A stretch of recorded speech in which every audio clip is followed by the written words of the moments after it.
Hello everyone and welcome to today's session. आज का जो सेशन है वो है एस्पायर टीन टॉक्स। आज हमारा जो सीजन 1 है उसका एपिसोड 4 है और आज हम पहली बार किसी से बात करेंगे और वो हमें गाइड करेंगी कि कैसे आप अपनी लाइफ में करियर चूज कर सकते हैं अलग अलग फील्ड में। किस तरह से जो टीनेजर्स बच्चे हैं वो क्या सोच के अपना करियर चूज करें, क्या हर करियर ऑप्शंस का या हर फील्ड के क्या पॉजिटिव नेगेटिव पॉइंट्स हो सकते हैं, सारी चीजें आज हम डिस्कस करेंगे। तो मैं बुलाना चाहूंगी पारुल को। हाय पारुल। और पारुल जो है वो एक पैथोलॉजिस्ट है, वो डॉक्टर है एंड वो आपको बहुत सारी यूजफुल इंसाइट देंगी, बहुत सारी वैल्यू देंगी बिकॉज वो खुद इस फील्ड में वर्क कर रही है। तो वो बेहतर तरीके से आपको बता पाएंगे कि उनकी जर्नी के बारे में। प्लस आपको अगर कोई चीज स्टार्ट करनी है, इस फील्ड में जाना है, तो आप कैसे उसके लिए तैयारी कर सकते हैं। तो welcome doctor Parul in this session. So Parul, अपने बारे में थोड़ा सा बताइए। Good morning Richa ji, it is a pleasure to be on your platform और मुझे बहुत खुशी हो रही है कि आपने मुझे इनवाइट किया ताकि मैं टीनेज बच्चों को कुछ बता सकूं अपने करियर को चुनने में। जैसे हमारे टाइम पे तो हम लोग अपनी किसी दीदी भैया या फ्रेंड्स और फैमिली से पूछ लिया करते थे कि अगर हम ये करेंगे तो हमें क्या मतलब मिलेगा आगे, या हमें कैसा फील होगा, या फिर हमें क्या करना पड़ेगा इस फील्ड में। But it is so nice that you have a platform that you can inspire young students to decide for their career and they can have a better approach in future कि उन्हें क्या करना है. So congratulations for starting this platform first of all. And I would like to welcome all viewing this live that it is my pleasure to be here. I am Dr. Parul and I reside in Alwar, Rajasthan, and I am a pathologist by profession. मैंने अपनी MBBS Manipal university से करी जो कि मैंगलोर में है, KMC Mangalore से, और मैंने अपनी पोस्ट ग्रेजुएशन DNB दुर्लभ जी हॉस्पिटल जयपुर से करी। सो ये सिलसिला एक्चुअली मेरे बचपन से ही शुरू हो गया because my father was a doctor. तो आई वाज सो इंस्पायर्ड और मैं उनको हमेशा देख के इतनी फैसिनेटेड रहती थी कि डॉक्टर की लाइफ कितनी मतलब अच्छी होती है, अच्छी इन द सेंस कि लोग उनके कितनी रिस्पेक्ट करते हैं हमेशा। the people are around him, they respect him and they value him and honor him कि अगर उनकी लाइफ में कुछ परेशानी से बाहर निकले तो they have a reason that the doctor was a part of their life. तो मुझे हमेशा ऐसा लगा कि this is a very respectable job और हमें करना चाहिए। तो मेरा बचपन से ही इंटरेस्ट था कि मैं डॉक्टर बनूंगी। देयर वाज मतलब मुझे कोई कंफ्यूजन भी नहीं था कि मुझे डॉक्टर बनना है, to be very true, right. तो ever since I was very serious about taking science as a subject and then preparing for my medical entrance examinations and further. तो उसके बाद हमने MBBS करी 12th के बाद और फिर उसके बाद नीट PG के एग्जामिनेशंस की तैयारी करी और फिर finally I settle for pathology. I was my father was a surgeon, तो मुझे हमेशा लगता था कि मुझे सर्जन या गायनोकोलॉजिस्ट में जैसे कुछ बनना चाहिए, but this country works on merit basis, right. तो राइट तो मुझे पैथोलॉजी मिला अपनी रैंक के हिसाब से, but my mother was very pro कि pathology is a very good branch for females as such because उसमें एक तो कोई जैसे नाइट शिफ्ट्स नहीं है and then you can have a pathology of your own and you can have a good time you can spend with your family along with your work. So it was a very thought over choice, matlab I thought through it and then I took pathology in the Durbh Ji Hospital Jaipur and it was a wonderful experience to be there. और बाकी मैं बताना चाहूँगी students को कि जैसे आजकल तो बहुत सारी चीज़ें हो गई हैं। हमारे टाइम पे तो ऐसे माना जाता था कि आप मेडिसिन ले लो या फिर आप इंजीनियरिंग कर लो, तो वो एक दो मोटी मोटी ब्रांचेस हो गई थी। पर अब आप बायोलॉजी में लेके भी बहुत सारे चीज़ें कर सकते हैं, या फिर मैथ्स में लेके बायोलॉजी में तो हमारे टाइम पे बायोटेक्नोलॉजी होती थी। तो मेरा विजन अभी इतना ब्रॉडन नहीं है, बट लाइक आजकल के स्टूडेंट्स को मैं कहूँगी there are lot of things people are going into research and things like that because the world is changing, day by day. Yes. So doctor Parul, आप थोड़ा सा अपने प्रोफेशन के बारे में बताइए कि क्या आपका वर्क है, कैसे आप सारी चीजें करती हैं। तो बेसिकली पैथोलॉजी जो है वो एक तरह से देखा जाए तो एक बैकग्राउंड या बैक एंड वर्क है, मतलब it's not a on stage medicine जो आप लोगों को देखते हैं कि लोग पेशेंट देख रहे हैं and then they are treating patients, तो ऐसा नहीं है। It's a back stage work जिसमें बेसिकली आपको पेशेंट्स की जो है आपको आपके पास क्वेरीज आएंगी डॉक्टर्स की कि इनका ये टेस्ट कर दीजिए and then you will have to find a diagnosis. So basically pathologist are known as doctors of the doctor. Basically क्या होता है कि जब डॉक्टर्स किसी कंफ्यूजन में आ जाते हैं, जो अपनी क्लिनिकल डायग्नोसिस नहीं बना पा रहे हैं या उन्हें कोई 2-3 डायग्नोसिस में कंफ्यूजन है, तो वो एक पैथोलॉजिस्ट से टेस्ट ऑर्डर करेंगे related to that and then they will reach on to a conclusion कि क्या है। जैसे मान के चलिए आजकल बुखार भी इतने तरह के हो गए हैं, तो पीपल कि क्या ये एक वायरल बुखार है या एक ये बैक्टीरियल ओरिजिन का है या फिर ये कोई और डेंगू हो गया या चिकन पॉक्स हो गया, चिकनगुनिया हो गया, इस तरह से। तो डायग्नोज करने के लिए स्टूडेंट्स को जैसे मैं बताना चाहूँगी एक मोटे मोटे तौर पे कि they actually rule out things to reach a diagnosis, right. So this is a very simple thing but there are difficult things like जब अगर किसी को ब्लड कैंसर है या किसी को बॉडी में कोई टिश्यू बॉडी का ऑर्गन का कैंसर है, then the role of pathologist come into action and it is a very crucial role to be true.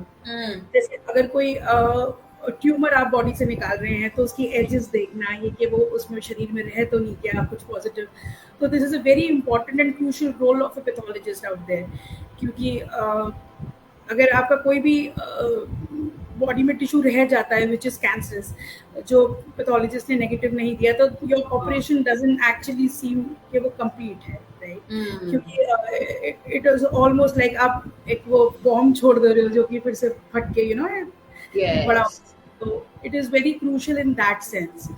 लोगों को ऐसा लगता है कि पैथोलॉजी एक्चुअली जब हम पेशेंट नहीं देख रहे तो एक जनरल नजरिया है लोगों का कि ये शायद इतने क्लिनिकल डॉक्टर्स नहीं है, टू बी ट्रू, है ना, लोगों का एक नजरिया है। पर अगर देखिए पैथोलॉजी में आने के लिए मैं स्टूडेंट से कहूँगी कि अगर वो रियली इंटरेस्टेड हैं पैथोलॉजी में, तब उनको लेना चाहिए। बिकॉज एक किसी को होता है कि अगर हम पेशेंट्स नहीं देख रहे हैं 1-on-1 या हम अपना स्टेथोस्कोप नहीं पहन रहे तो हम बेसिकली डॉक्टर नहीं हैं।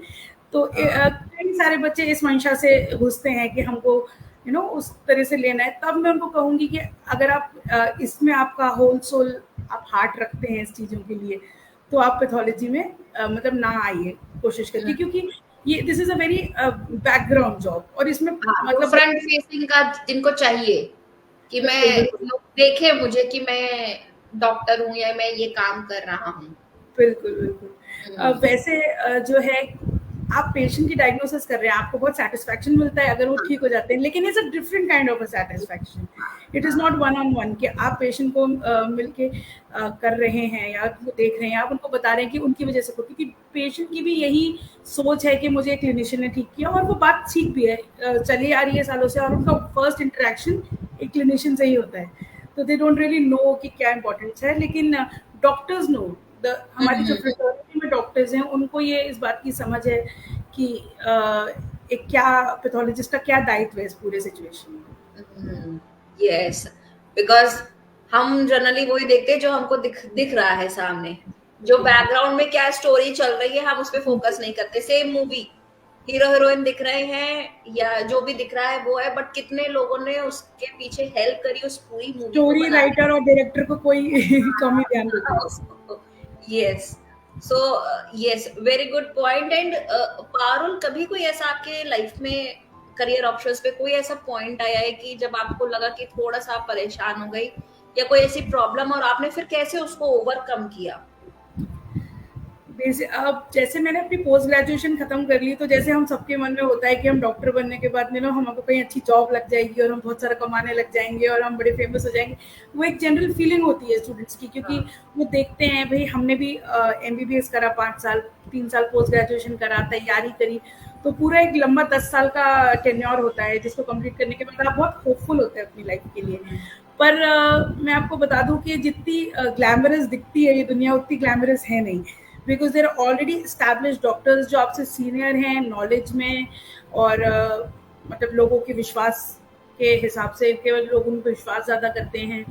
इस हिसाब से तो बहुत बहुत सारे लोग पहले से इस फील्ड में हैं जो कि आपसे सीनियर हैं, एंड डेफिनेटली जब आप स्टार्ट करते हो तो हमें उनके अंडर काम करना पड़ेगा या हमें उनसे कम इम्पोर्टेंस मिलेगी, विच इज अ ट्रुथ।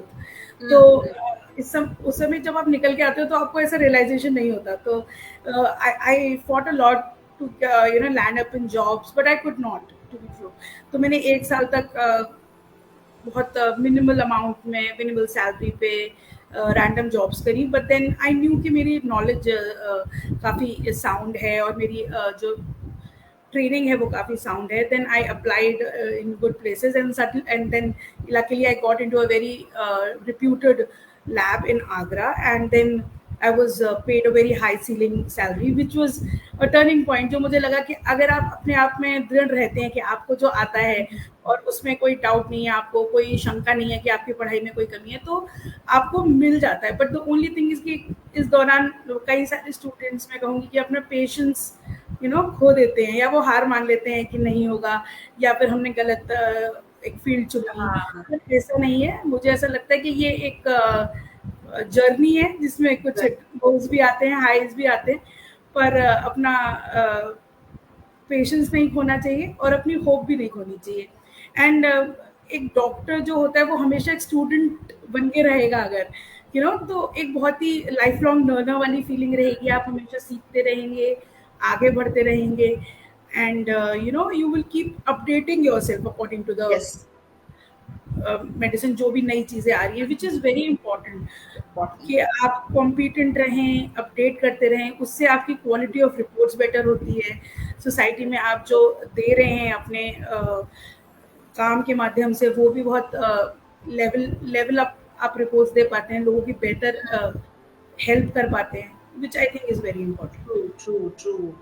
हाँ, बिकॉज कभी जनरली क्या होता है जब हम कॉलेज से निकलते हैं उस टाइम पे हमारे दिमाग में ये आता है, एक तो सबसे पहले आता है कि हमने इतना इन्वेस्ट किया है अपनी एजुकेशन में, तो इतना हमको अर्न करना है, हमें मिलना चाहिए।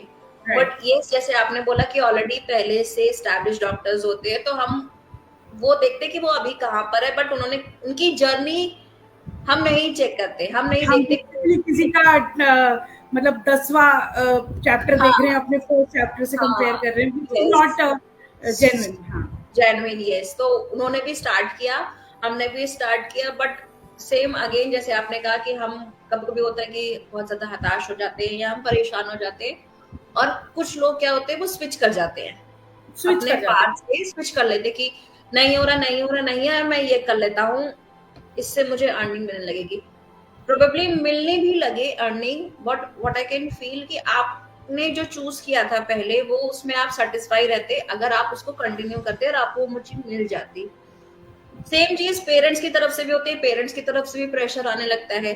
जैसे ये चीज अब तो शायद दोनों के साथ में होती है, गर्ल्स बॉयज के साथ में, बट बॉयज के साथ में प्रेशर आने लगता है, और थोड़ा सा बॉयज प्रेशर लेने भी लगते हैं, जो टीनेजर बॉयज होते हैं, कि मैं कब तक अपने पेरेंट्स से मांगूंगा, तो मुझे कहीं ना कहीं से वो अरेंजमेंट करना है, जॉब करनी है, कहीं से कुछ भी मिल जाए, अब मैं मांग नहीं सकता। तो थोड़ा सा थोड़ा सा आप अपनी स्किल्स को, और उस टाइम पे भले ही आप दूसरी जॉब कर रहे हैं, बट अपनी जो बेसिक स्किल है, जिस चीज के लिए आपने पढ़ाई करी, उसको नर्चर करते रहिए, अप्लाई करते रहिए।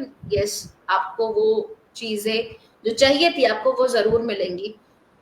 डॉक्टर पारुल, कोई ऐसा मिसकंसेप्शन है आपकी उससे रिलेटेड, इंडस्ट्री से रिलेटेड? जैसा अभी आपने बताया कि हमको इतनी वैल्यू नहीं दी जाती क्योंकि हम फ्रंट एंड पे नहीं है, बैक एंड पे हैं, उसके अलावा कोई ऐसे मिसकंसेप्शंस जो लोगों के दिमाग में है आपकी इंडस्ट्री को लेके? मिसकंसेप्शन एक्चुअली सबसे बड़ा ये है कि ये शायद इतने वेल रेड डॉक्टर्स नहीं होते। उनको लगता है ये फ्रंट लाइन पे नहीं है तो ये इतने वेल रेड नहीं है, या फिर ये एक नॉन क्लिनिकल डॉक्टर हैं, पर ऐसा कुछ नहीं है, फर्स्ट ऑफ ऑल। सेकंड, मुझे ऐसा लगता है कि लोगों को लगता है कि केवल जो पैथोलॉजिस्ट होते हैं वो ब्लड से डील करते हैं, ब्लड से या से, पर ऐसा भी नहीं है। जो anything which is from the body or coming out of the body, including blood, your any body tissue या any body fluid, किसी भी तरह का, या कोई भी मॉलिकुलर या जेनेटिक कोई भी आपके टेस्ट हो रहे हैं, हाई लेवल टेस्ट जो आज की तारीख में होते हैं, तो वो सारे ही सारे पैथोलॉजी के ही अंडर आते हैं। साथ में अगर शायद लोगों को ये मिसकंसेप्शन है कि जैसे कोई डेड बॉडीज पे काम करते हैं, तो ऐसा नहीं है। We work on the live tissues of the humans who are living. जो डेड बॉडीज पे काम करते हैं, ऐसा भी नहीं है। मुझे ऐसा लगता है कि नहीं, लोगों को कुछ मिसकंसेप्शन होता होगा ऐसा, और ऐसा नहीं। प्लस सैलरी से related, salary related I would say जैसे कि पोस्ट ग्रेजुएशन में ही हमको 30 या 40 हज़ार रुपए मिलने लग जाते हैं पोस्ट ग्रेजुएशन में, विच इज गुड।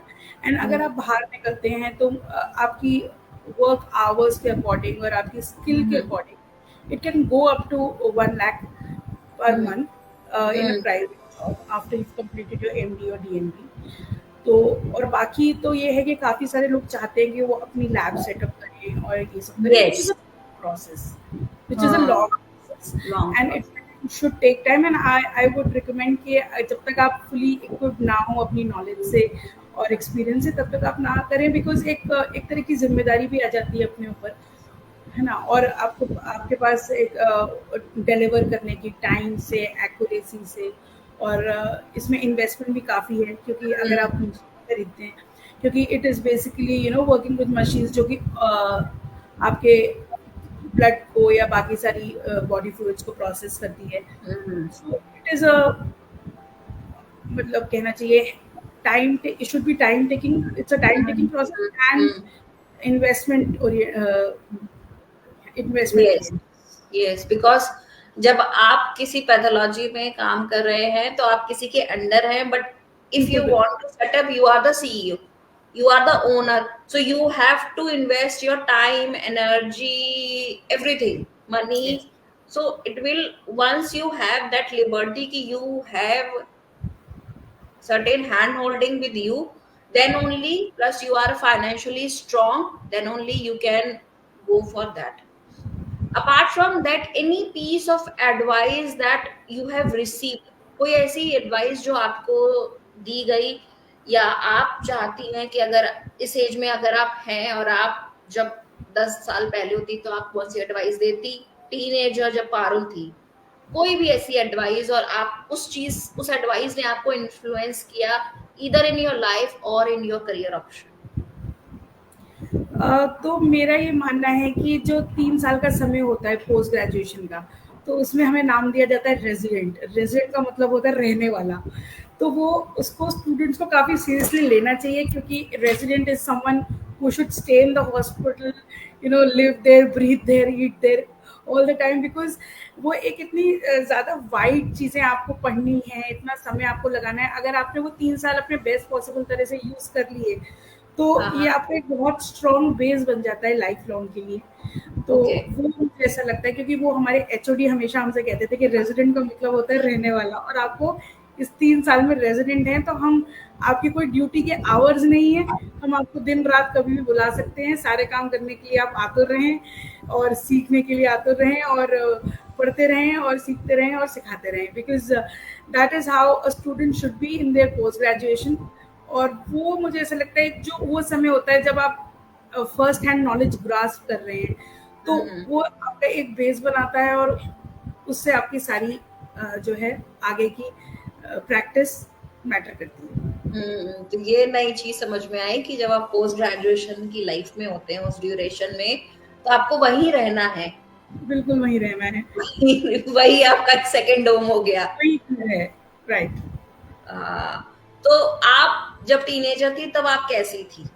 मतलब तब आपके दिमाग में, जैसे आपने बताया कि आपका फादर से ऑलरेडी आप बहुत ज्यादा इन्फ्लुएंस थी, तो आप शुरू से ही जब आप टीनेजर तभी आपने सोच लिया था कि मुझे इसी फील्ड में जाना है? मैंने तो एक्चुअली बचपन से ही सोच लिया था। मेरी मम्मी मुझे बताती थी कि जब स्कूल की कॉपियों में नाम लिखते तो तुम पहले से डॉक्टर लगा लेती थी। अरे वाह! तो मैंने तो अपनी सारी बच्चों वाली किताबों में इधर उधर हर जगह डॉक्टर लगा दिया था। तो मैं तो मतलब मैंने कभी सोचा नहीं कि एक्चुअली ऐसे होते हैं ना जिनके पेरेंट्स दुकान जाते हैं तो उन्हें लगता है बड़े होकर के बच्चों को कुछ कि वो शॉप पे जाएंगे, या कोई सेलिब्रिटी तो उन्हें लगता है कि पापा यहाँ जा रहे हैं। तो मुझे लगता था कि बड़े होकर शायद डॉक्टर ही बनना होता होगा। तो मेरे को लगा ही नहीं कि कुछ और प्रोफेशन भी होता है। तो बाय हम्म। डिफॉल्ट मेरे दिमाग में ये बहुत स्ट्रॉन्ग वैल्यू थी कि मुझे डॉक्टर ही बनना है। और टीनेज के दौरान तो I got really serious about how to get into my medical examinations, how to clear them, और मुझे क्या तैयारी करनी चाहिए, किस हिसाब से पढ़ना चाहिए। 11th और 12th में तो मैंने एक्चुअली मेडिकल की तैयारी भी शुरू कर दी थी, टू बी ट्रू। एंड या at that point of time we were focused. I am so impressed because जब मैं टीनेजर थी तब मुझे कोई आइडिया नहीं था कि मुझे क्या करना है क्या नहीं करना है। हाँ, बस मुझे एक चीज समझ में आई थी कि मुझे बीटेक करना है आईटी में। देन मेरे पेरेंट्स ने बोला जब बीटेक करने के बाद कि नहीं एमबीए अच्छा है, आजकल के टाइम पे एमबीए करके जॉब अच्छी मिलती है। मैं तो फिर अच्छा एमबीए कर लो। देन अगेन उसके बाद जब एमबीए कर लिया उसके बाद भी उसकी जॉब बैंक की जॉब्स के लिए प्रिपेयर कर लो। तो मेरा तो फोकस बिल्कुल इधर इधर इधर था। बट यस, बहुत बहुत सही फोकस था। एंड वो जो चीज आपने शुरू से अपने बारे में सोची कि डॉक्टर लगाना, तो it makes you easy to grab the opportunity कि आपका माइंडसेट फिर वैसे ही वर्क करने लगा। सो अगर कोई टीनेजर्स को, जैसे आपने बोला कि आपको टीनेजर जिनको एडवाइस चाहिए कि इस करियर ऑप्शन से रिलेटेड, जैसे आपने पहले बताया कि अगर आप फ्रंट एंड पे सोच रहे हैं काम करने की तो इस करियर ऑप्शन को मत चूज करिए। इसके अलावा क्या एडवाइस आप देना चाहेंगी कि किस तरह से वो तैयारी करे या किस तरह से वो सोचे कि एक ऑप्शन हो सकता है? मुझे ऐसा लगता है कि एक तो ये बहुत ही इवॉल्विंग इंडस्ट्री है मेडिसिन। जिस तरह से आप देख रहे हैं कि पुराने ज़माने में जो डॉक्टर्स होते थे वो उनकी लिमिटेड मतलब होती थी कि वो उनकी क्लिनिक्स बहुत अच्छी होती थी, लेकिन ये है कि लिमिटेड डायग्नोसिस और लिमिटेड ट्रीटमेंट्स होते थे। अब ट्रीटमेंट इंडस्ट्री इतनी बढ़ गई है, बीमारियां इतनी वेरिड तरह से आने लगी हैं, तो it's a ever evolving industry. तो कभी भी आप पढ़ने से मत थकिए। मैं अपने व्यूअर्स को यही कहना चाहूँगी कि अगर आप ये सोचते हैं कि एक पॉइंट ऑफ टाइम पे आपकी पढ़ाई खत्म हो जाएगी और फिर वहाँ से सिलसिला शुरू होगा पैसे कमाने का, तो ऐसा नहीं है। ये जितनी ग्लैमरस लगती है उससे ज़्यादा इसमें एनर्जी और मेहनत जाती है इस इंडस्ट्री में, मेडिसिन। तो आप काफी मतलब आप एक निरंतर पढ़ने के या निरंतर अपने आप को अपडेट करने के मंशा में रहिए, तो आप इसमें घुसिए। वरना अगर एक पॉइंट ऑफ टाइम पे अगर आपको ऐसा लगता है कि नहीं नाउ आई एम डन, तो प्रोबेबली आप लैग कर जाएंगे, क्योंकि जो लोग आगे बढ़ रहे हैं वो आपसे बेहतर कर पाएंगे and they will take up, right. और दूसरी मुझे ऐसा लगता है कि पैथोलॉजिस्ट होने में ना आपको एक बारीकी की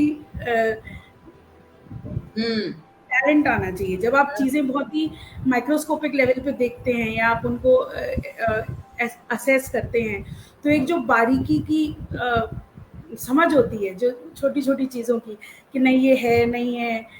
कई बार हम देखते हैं कि हमें कुछ मान के चलिए टीबी के बैक्टीरिया देखने हैं स्लाइड के अंदर, तो अगर हम बहुत ही रैंडम तरह से देख रहे हैं ना, सीरियस होकर नहीं देख रहे हैं, तो हम मिस कर सकते हैं, which can totally change a diagnosis, right?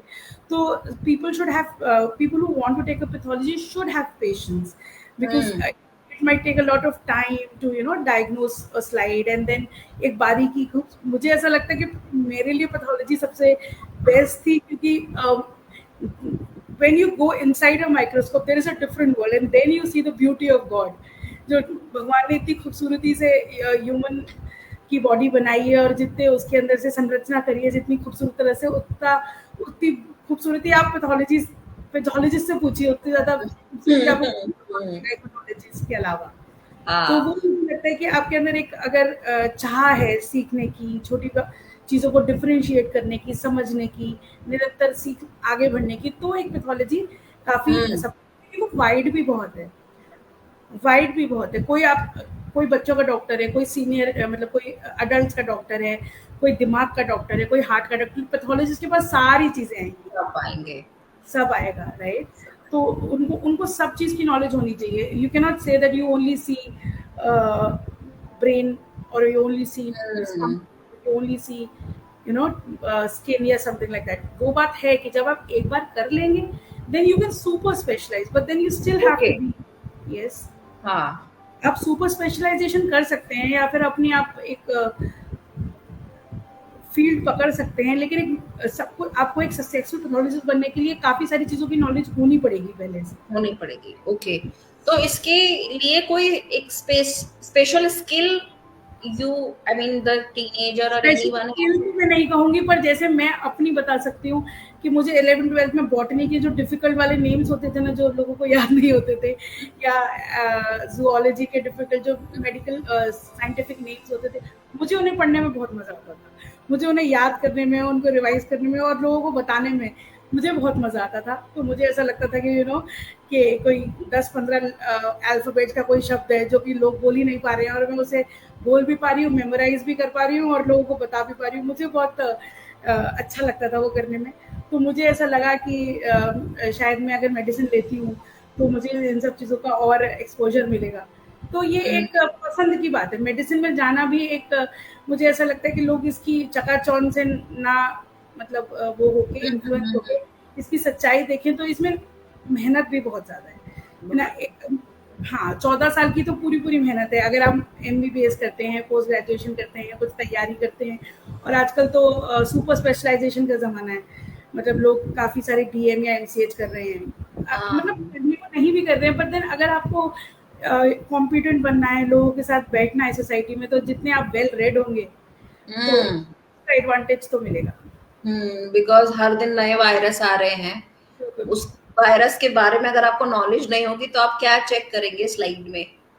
And और people are very smart these days. जैसे हाँ, जो जिनको आप पेशेंट्स को ट्रीट कर रहे हैं, वो कोई नॉन एजुकेटेड तो है नहीं, तो they know what you are doing. तो वो पढ़ के आते हैं आपसे, पढ़ के आते हैं नेट से या कहीं से। तो मुझे ऐसा लगता है कि आपको इतना इक्विप्ड होना पड़ेगा अपनी नॉलेज के साथ, ताकि आप उनको सही डायरेक्शन दे सकें। तो जैसे आपने सुपर स्पेशलाइज़ेशन का बताया, तो पैथोलॉजिस्ट जो होते हैं उनको अगर वो किसी किसी भी उसमें सुपर स्पेशलाइज्ड होते हैं तो वो कैसे उनको हेल्प करता है? या कहीं पे वो चीज़ मेंशन होती है कि इन्होंने इस पर्टिकुलर फील्ड में किया है? जैसे थायरो केयर है तो वो बेसिकली थायराइड के उसमें इस तरह से या किसी और उससे? एक्चुअली जैसे सुपर स्पेशलाइजेशन की बात करें, तो पैथोलॉजी में हेमेटोलॉजी में सुपर स्पेशलाइजेशन होता है, ठीक है, जिसमें डीएम हेमेटोलॉजी होती है, जिसमें आप बेसिकली ब्लड या ब्लड रिलेटेड कैंसर्स के बारे में ज़्यादा ओके। इक्विप्ड हो जाते हैं। हुँ, बाकी लोग फेलोशिप्स कर लेते हैं काफ़ी चीज़ों में, जो कि एक हुँ, सुपर स्पेशलाइजेशन के लिए ही है, पर वो फेलोशिप का नाम है, वो डिग्री का नाम नहीं है। जैसे कुछ लोगों ने फिश में कर लेते हैं, जो कि मार्कर बेस्ड स्टडीज होती हैं, या फिर आपने किसी और चीज़ में कर लिया, मान के चलिए न्यूरो पैथोलॉजी कर ली, या आपने साइटोलॉजी में कर लिया किसी किसी चीज़ में, तो आपको उसकी ज़्यादा नॉलेज हो गई, तो आप ज़्यादा बेटर कर पाएंगे अपने कर पाएँगे। हिसाब से। तो और अगर आप ये एक ना एक्सपीरियंस बेस्ड है कि जितने ज़्यादा स्लाइड्स या जितने ज़्यादा केसेस आपके थ्रू गए हैं, उन चीज़ की आपको एक समझ आ जाती है। सो डीपर नॉलेज हो जाएगी। नॉलेज हो डीपर नॉलेज हो जाती है। तो हम भी, हमारे अराउंड जितने भी डॉक्टर्स हैं, वो भी अपने सीनियर्स को भेजते हैं सेकंड ओपिनियन के लिए, अगर उन्हें कोई डाउट होता है, या हाँ, फिर हाँ। स्पेशलाइज्ड है स्किन पैथोलॉजी में या न्यूरोपैथोलॉजी में, क्योंकि हुँ, ये काफ़ी इम्पोर्टेंट है कि सही डायग्नोसिस बने। यहाँ पे किसी की ईगो नहीं आती, यहाँ पे हुँ, किसी का वो नहीं आता। हमारे को बस एक ये है कि हम पेशेंट को जो डायग्नोसिस दें, वो उसकी भलाई के अंदर हो। हुँ, हम डायग्नोसिस देंगे तो सही ट्रीटमेंट होगा, वरना हमारा जो बैक एंड है, हमारा होना एक जो हम कोलैबोरेट कर रहे हैं डॉक्टर के साथ उसको हेल्प करने के लिए, तो उस उनका भी काम सही नहीं होगा। तो हम हुँ, जनरली हुँ, में एक होता है एक इंटरनल अनसेड एक सपोर्ट है, जो मुझे लगता है सब में ही है ऑल ओवर द कंट्री, कि अगर हाँ, कोई भी समझ में नहीं आती, तो हम अपने सीनियर्स को या जो बेटर नॉलेज रखते हैं इस बारे में, उनको सेकेंड ओपिनियन लेते हैं, and then we you know put it across the clinician for a better treatment. हुँ। हाँ, और जैसे अगर आपको ज़्यादा नॉलेज डीपर नॉलेज है तो फिर डॉक्टर्स भी फिर बोलते हैं कि अगर इस प्रॉब्लम से रिलेटेड नॉलेज है तो आप वहाँ पे जाके चेक करा सकते हैं, बिकॉज़ हाँ, उनकी नॉलेज के हाँ, हिसाब से फिर वो प्रॉपर टू द पॉइंट आपको बताएँगे, कम ड्यूरेशन में या स्पेसिफिकली। हाँ, okay. So yes, that is the very new thing कि नो, हमको सिर्फ पता होता है कि हाँ पैथोलॉजी है, बट उसमें भी डीपर वो होता है। तो इसके अलावा कोई प्रॉन्स एंड कॉन्स, कुछ ऐसे पॉजिटिव पॉइंट, नेगेटिव पॉइंट, जिसको फिर बाद में जो टीनेजर्स बच्चे हैं वो उसको ध्यान में रखकर फिर आगे डिसाइड कर पाए? मुझे ऐसा लगता है कि एक वो इंटेलेक्चुअल चैलेंज जो होता है ना, उसको सॉल्व करने का, कि ये स्लाइड में कौन सा डिजीज है या क्या क्या है, बहुत ही सेटिस्फेक्शन देता है। Medical, it's like a medical mystery you have to solve.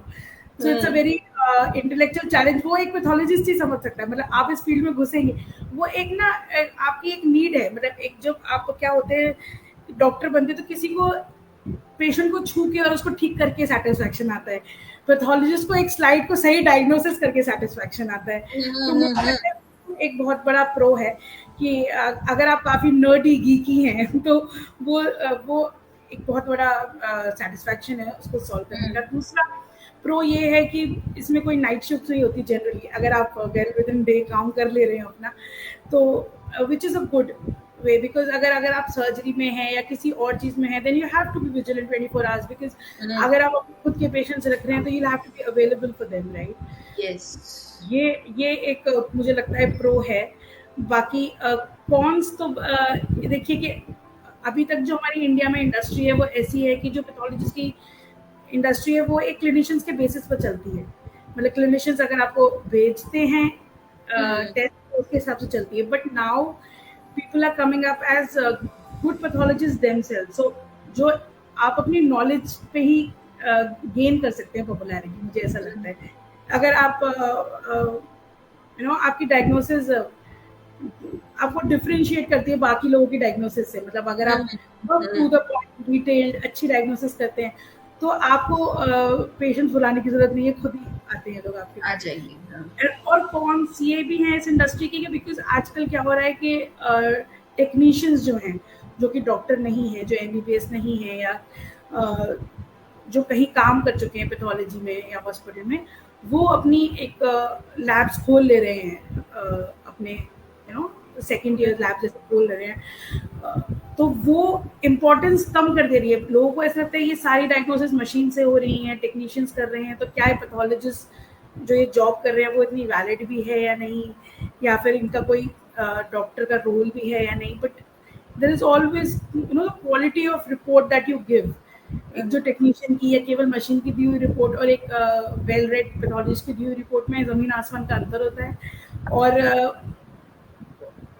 अगर 100 रिपोर्ट सही चली भी जाती है तो जो एक इम्पोर्टेंट रिपोर्ट गलत जाती है उससे एक इंसान की तो 100% लाइफ में फर्क आ रहा है, which is very। तो मुझे ऐसा लगता है कि लोगों को समझना चाहिए that if it is signed by a you know pathologist then it is a valid report. If it is not signed by a pathologist और उसको कोई चिड़िया बनी हुई है यू नो रिपोर्ट पे, तो वो उस पर लोगों को ध्यान देना चाहिए, ताकि यू नो इस तरह के लोग जो पूरी फील्ड को एक तरह से कम वैल्यू बना रहे हैं उनको हटाया जा सके। और जो अच्छे पैथोलॉजिस्ट हैं या फिर जो डिग्री वाले पैथोलॉजिस्ट हैं उनको सिस्टम में उनकी इम्पोर्टेंस। ओके, तो टेक्नीशियन वो जैसा आपने बताया, तो जो जैसे मान लीजिए मैं ब्लड टेस्ट के लिए गई, तो जो ब्लड सैंपल ले रहा है वो भी उसने भी कुछ इसी से रिलेटेड पढ़ाई करी है? हाँ। या फिर वो किस उसमें आएगा? वो टेक्नीशियंस हैं, वो लोग डीएमएलटी करते हैं। वो एक तरह की डिग्री कोर्स है आपको टेक्नीशियन बनने के लिए। ओके, वो टेक्नीशियन है। हाँ, वो टेक्नीशियंस हैं। तो वो आपका सैंपल ले रहे हैं, जरूरी नहीं है वो पढ़े लिखे हो, वो तो एक फ्लेबोटमिस्ट है। लेकिन जो आपका सैंपल प्रोसेस कर रहे हैं वो डेफिनेटली पढ़े लिखे हैं, क्योंकि उनको मशीन्स के बारे में जानकारी है, उन्हें बेसिक ब्लड के बारे में जो भी रिपोर्ट्स है उनकी बेसिक जानकारी है। लेकिन डीप जानकारी और उसके बारे में बीमारियों की जानकारी वो डेफिनेटली एक पैथोलॉजिस्ट होने के नाते ही आपको आएंगे। ओके, तो आप जो मतलब जिसने मेरा ब्लड सैंपल लिया वो मे भी हो सकता है टेक्नीशियन हो, हाँ, प्रिपरेशन, और देन फिर वो जो सैंपल जाएगा फिर पैथोलॉजिस्ट के पास, लैब के पास जाएगा, फिर वहां पे। Okay, and it is process that is made into a slide and then it is presented to a doctor to look out for any abnormalities. If not, then it is passed as normal, and if it is not normal, then doctor decides कि आप क्या negative, क्या क्या आपको report आगे देनी क्या, है। हाँ, बिल्कुल। क्या स्टेप्स फॉलो करने हैं। Okay, great. तो ये भी एक नई चीज है टेक्नीशियंस वो क्योंकि हमको पता नहीं होता जो वो है उसकी क्या, उसने क्या किया है अपनी लाइफ में। लीक से हटके कुछ, अगर आपको कोई ऐसे 3 लोग चूज़ करने हो कि जिनके साथ आप डिनर, लंच या कुछ भी करना चाहें, वो कौन से 3 लोग होंगे? कोई भी, मतलब इंडियन, फॉरेनर, अभी है अलाइव या नहीं है, कोई भी, और क्यों? क्यों वो उनके साथ वो टाइम स्पेंड करना आपके लिए इम्पोर्टेंट है? 3 लोग जो हैं इसमें जिनके साथ मैं टाइम स्पेंड करना चाहूँगी, सबसे पहले तो मैं अपने फ़ादर के साथ टाइम स्पेंड करना चाहूँगी, क्योंकि वो जब मैं डॉक्टर बनी, तब वो, जब मैं थर्ड ईयर एमबीबीएस में थी, तो वो जा चुके थे इस दुनिया से। तो मैं उनको हमेशा बताना चाहूँगी कि मैं जिस मेरे रोल मॉडल रहे आप, मैं आपसे इंस्पायर होकर डॉक्टर बनी, पर उन्होंने मेरी बेसिकली मुझे एज़ अ डॉक्टर नहीं देखा। डेफ़िनिटली देखा होगा, like he must be seeing me right now, लेकिन एक डिनर की बात करें तो definitely he is going to be my first choice. Secondly जो रॉबिन्स हैं, जिन्होंने ये बेसिक पैथोलॉजी की किताब लिखी है, the pathology of basis of disease, जो रॉबिन्सन कोटरन, तो मैं उनसे ज़रूर मिलना चाहूँगी, क्योंकि उन लोग, वो एक बाइबल है पैथोलॉजी की, वो एक बाइबल है, वो अपडेट होती रहती है, सारी किताबें आती रहती हैं, पर एक वो बाइबल है पैथोलॉजी की, जिसको हम एमबीबीएस में भी पढ़ते हैं, और पोस्ट ग्रेजुएशन में हमें रियलाइजेशन होता है कि कितनी ज़्यादा इम्पोर्टेंट थी वो, मतलब हम इतनी ज़्यादा वेरिड किताबों में चले जाते हैं, तो लेकिन the basis and the you know the आप बाइबल से कभी नहीं हट सकते, वो जो रूल्स रेगुलेशन चीज़ें हैं, वो बहुत इंपॉर्टेंट है। तो मुझे ऐसा लगता है उनसे मिलना एक बहुत ही कहना चाहिए सुनहरा समय होगा मेरे लिए। हाँ, हाँ, गोल्डन मोमेंट। और एक कोई और 2 लोग हो एक गए। कोई और तो मैं शायद अपने एचओडी से मिलना चाहूँ, फिर से बहुत दिन हो गए, मैंने बताना चाहती हूँ कि आपने जिनको तैयार किया था, शायद आज वो स्टूडेंट्स हम बन के तैयार हो गए हैं, जो आपने हमारे लिए देखा था, आज हम लोगों की हेल्प कर पा रहे हैं अपनी हिसाब से, और मेरी खुद की भी लैब है, तो मतलब जिन्होंने हमें पढ़ाया है, तो उन टीचर्स के सामने अगर आप जाओ तो you feel so nice, you feel कि आप इतने हम्बल्ड हो के, your teachers are seeing you to grow as people they wanted to see you as. Yes, और कहीं ना कहीं फिर उनसे कनेक्शन और ज्यादा बिल्ड हो जाता है। आपको वो चीजें और ज्यादा रियलाइज होती हैं कि उन्होंने जो भी आपको बताया है, जो भी आपको पढ़ाया लिखाया, उस टाइम पे वो कितना इम्पोर्टेंट था, और कहीं ना कहीं अगर हमने उस चीज की वैल्यू उस टाइम पर की, तभी आज हम यहाँ पर है, अदरवाइज तो फिर हम इधर इधर कर रहे होते। तो ये जो आपने 3 लोग चूज किए हैं, आई मस्ट से कि बहुत इंपॉर्टेंट है। यस, फादर, बिकॉज जब आप उनसे कनेक्ट करें कि हाँ आप वो सामने हैं और आप बता रहे हैं कि आपकी जो जर्नी थी, जो भी आपने, जो जर्नी अभी तक आपने जी है, कैसे आपने अप्स एंड डाउन्स किए, बट स्टिल आपने जो चूज किया था अपनी लाइफ में, जो करियर पाथ चूज किया था, जो प्रोफेशन चूज किया था, जो लाइफस्टाइल आप चाहती थी, वो आपने उस चीज को अचीव किया। एंड आई एम श्योर वो जहां पर भी है, वो very, he will be very proud of you. Plus जिन, जो आप कह रही हैं कि जिनको आप कहती हैं कि एज अ बाइबल जो है robin, so now when, if you get the chance, and now the person can see that yes, there are lots of people that my mission, my vision are accomplished by lots of people, and I am meeting one of them. Dr. Parul is helping lots and lots of people through their diagnosis, after giving them results, correct results, और बहुत सारी चीजें जब मैं अगर अपनी report पढ़ रही हूँ और मैं गूगल पे सर्च कर रही हूँ, तो मुझे बहुत सारी चीजें मिल जाती है, बिकॉज जनरली एक माइंड सेट यही होता है मेरा, तो है मैंने अगर कोई भी ब्लड टेस्ट करवाया, रिपोर्ट आई, अच्छा गूगल में सर्च करो इसका मतलब क्या है। तो ये बहुत जरूरी है कि हाँ, हम जिस रूट से आए हैं हम उसको हमेशा कंसिडर करें, बहुत इंपॉर्टेंट है। प्लस हमारे जो टीचर्स हैं, जितने इतना हमको सिखाया पढ़ाया और इतना टाइम इन्वेस्ट किया हमारे पर, उनको वो रिकॉग्निशन देना, उनको बताना कि हाँ आपकी वजह से हम इस डेफिनेटली। वहाँ पे पहुंचे हैं, बहुत बहुत इम्पोर्टेंट है। सो यस डॉक्टर पारोल, जो आपने 3 लोग चूज किए हैं, दे आर सुपर। प्लस आपको अगर कनेक्ट करना है, अगर उससे पहले, कनेक्ट करने से पहले कोई क्विक एडवाइस, कोई क्विक टिप टीनेजर्स के लिए आप अगर देना चाहें तो। मैं कहूँगी कि सक्सेस का कोई भी ना शॉर्टकट नहीं होता, तो don't go for shortcuts. Now is the time that you build your basis and you build your अपना एक तरह से बेस बनाएं। पढ़ाई से कभी पीछे ना भागें, शॉर्टकट्स ना देखें, क्योंकि एक बार जो आप इस उम्र में सीख लेंगे वो आपको जीवन भर प्रैक्टिस करके ही उसको आप तराशेंगे। लेकिन अगर आपकी बेस में कहीं भी हल्का है, कोई आपने कोई नोट्स पढ़ लिए हैं या कुछ कहीं से सीख लिया है, तो वो आपको बेस हमेशा हल्का रह जाएगा और फिर आप उसको कभी भी उस पर सॉलिड अपनी इमारत खड़ी नहीं कर सकते। तो अपनी अंडर ग्रेजुएट और पोस्ट ग्रेजुएट लाइफ को बहुत सीरियसली लेके बेस्ट पढ़ाई करें, मस्ती करें, सब कुछ करें, लेकिन पढ़ाई में कभी भी पीछे नहीं हटे। और पेरेंट्स के लिए कोई एडवाइस, पेरेंट्स कैसे सपोर्ट करें बच्चे को? पेरेंट्स के लिए मैं कहूँगी कि मेडिसिन में जाने के लिए पेरेंट्स कभी भी बच्चों को प्रेशराइज ना करें, it's a very long journey. कोई प्रेशर तले एक चीज कर सकता है लेकिन 14 साल तक नहीं कर सकता। अगर वो कर भी लेगा तो वो इतना हताश हो जाएगा जब नहीं होगा सिलेक्शन, क्योंकि निराशा होती है कई बार। ये मेरिट बेस्ड एग्जाम्स हैं, इसमें आधे आधे नंबर पे 40-40 बच्चे आ जाते हैं, तो इसका मतलब ये नहीं आपकी नॉलेज में कमी है, ये सिस्टम में ही ऐसा है कि भाई कहीं कुछ 1-2 नंबर पे ज्यादा बच्चे आ गए, इसका मतलब ये नहीं कि कहीं भी नॉलेज की कमी हुई। 1-2 नंबर से किसी की नॉलेज डिसाइड नहीं होती। तो प्रेशर, अगर पेरेंट्स प्रेशराइज करते हैं तो बच्चा कोई चीज एंजॉय नहीं कर पाता, और वो एंजॉय नहीं कर पाएगा तो वो अपना बेस्ट पॉसिबल दे नहीं पाएगा। तो मुझे ऐसा लगता है कि ये एक सेल्फ डिसीजन होना चाहिए कि आपको क्या करियर चुनना है, बिकॉज आपका सब कुछ चेंज हो सकता है ना, लेकिन आपका नाम चेंज नहीं हो सकता, और जो काम कर रहे हैं आप वो चेंज नहीं हो सकता, कहीं तक आपके साथ जाएगा।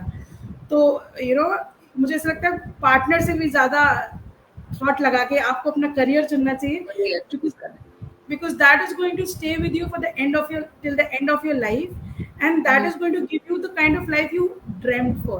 You're going to earn money out of it, so you should put positive energy into it, and which will give back you positive energy to live your life. आप ये ना सोचें कि मैं मेरा मन तो नहीं है पर मैं थक थक के कर रहा हूँ, या फिर मैं किसी के प्रेशर तले कर रहा हूँ, तो वो ना तो आप उसमें अपना बेस्ट कर पाएंगे और ना वो प्रोफेशन आपको वो दे पाएगा जो आप डिजर्व करते हैं।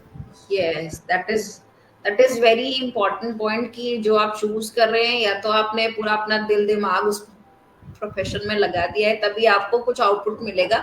अदरवाइज फिर वो प्रेशर कब टेंशन और कब स्ट्रेस और कब डिप्रेशन में कन्वर्ट हो जाएगा। yes. वो उसमें टाइम ही लगता है।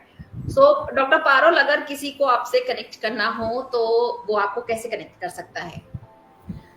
They can join my Instagram and message me there.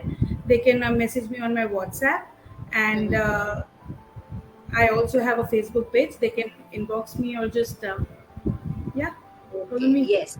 तो ये है डॉक्टर पारोल का इंस्टाग्राम प्रोफाइल, और ये है डॉक्टर पारोल का फेसबुक प्रोफाइल। जो भी इस सेशन को देख रहे हैं और जिनको लग रहा है कि वो अपने टीनेजर, अगर पेरेंट्स देख रहे हैं, टीचर्स देख रहे हैं, और उनको लग रहा है कि वो अपने टीनेजर्स बच्चे की हेल्प कर सकते हैं, उनको कुछ गाइड कर सकते हैं इस वीडियो के थ्रू, या फिर उनको हेल्प चाहिए डॉक्टर पारुल से, तो ये इनका सोशल मीडिया हैंडल है। फेसबुक का ये सोशल मीडिया हैंडल है, एंड जो इंस्टाग्राम का है ये सोशल मीडिया हैंडल है, ताकि वो और ज्यादा से ज्यादा जितने भी उनके क्वेरीज है रिलेटेड टू पैथोलॉजिस्ट या इस करियर ऑप्शन से रिलेटेड, वो उसको चेक कर सकते हैं, उनको डीएम कर सकते हैं, ताकि अपने बच्चे को वो इस फील्ड में और ज्यादा गाइड कर सके।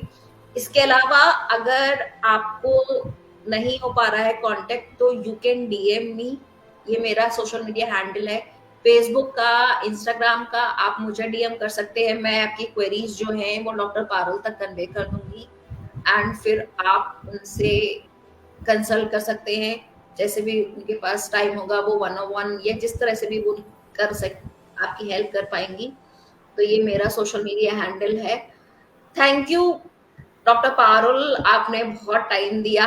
44 मिनट्स हो गए, हम चिट चैट कर रहे हैं, बातें कर रहे हैं, और बहुत सारी, I mean, as a life teenager, life coach, as a adult, मुझे बहुत सारी चीजें समझ में आई कि हम जनरली फोकस करते हैं डॉक्टर्स पे, बट डॉक्टर्स भी हम पे रिलाई करते हैं।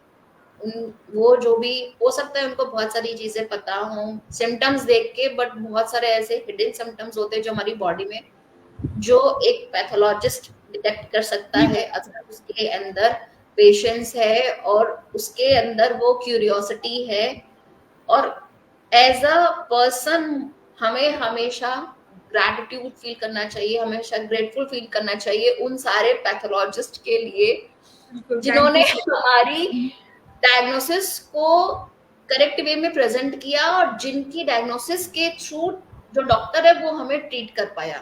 बिकॉज बिल्कुल, जैसे आपने कहा कि अगर एक भी टिश्यू रह गया किसी भी प्रॉब्लम का तो वो टाइम बॉम्ब है, और एक गलती की वजह से किसी की लाइफ पे बन सकती है, किसी के साथ कुछ और प्रॉब्लम हो सकती है। तो कितना इम्पोर्टेंट है, कितना क्रूशियल है, कितना डिफिकल्ट है ये चेक करना, इस चीज को आइडेंटिफाई करना, प्लस उसको शो करना रिजल्ट के फॉर्म में, रिपोर्ट के फॉर्म में। So thank you doctor Parul, आपने बहुत बहुत अमेजिंग जो इनसाइट्स है, बहुत अमेजिंग नॉलेज वो हमारे साथ शेयर करी, एंड आई होप आप ऐसे ही बहुत बहुत बहुत सारे लोगों को और हेल्प करेंगी as a pathologist, as a person, और आप बहुत सारे टीनेजर्स को हेल्प करेंगी, गाइड करेंगी, आपकी जो नॉलेज है कि वो इस प्रोफेशन को चूज कर पाए। So thank you Thank you, doctor Richa Parul. ji. Thank you so much for inviting me on this platform so that I can tell my teenage friends के क्या सही और क्या गलत, and all of you who are watching and would watch later, मैं उन्हें यही कहना चाहूँगी कि आप खुले दिल से मैसेज करिए, कोई भी डाउट हो पूछिए, we are always there to help you and clear your doubts and inspire you for your future endeavors. Thank you, Dr. Parul, and everyone. Please take care and have a healthy life.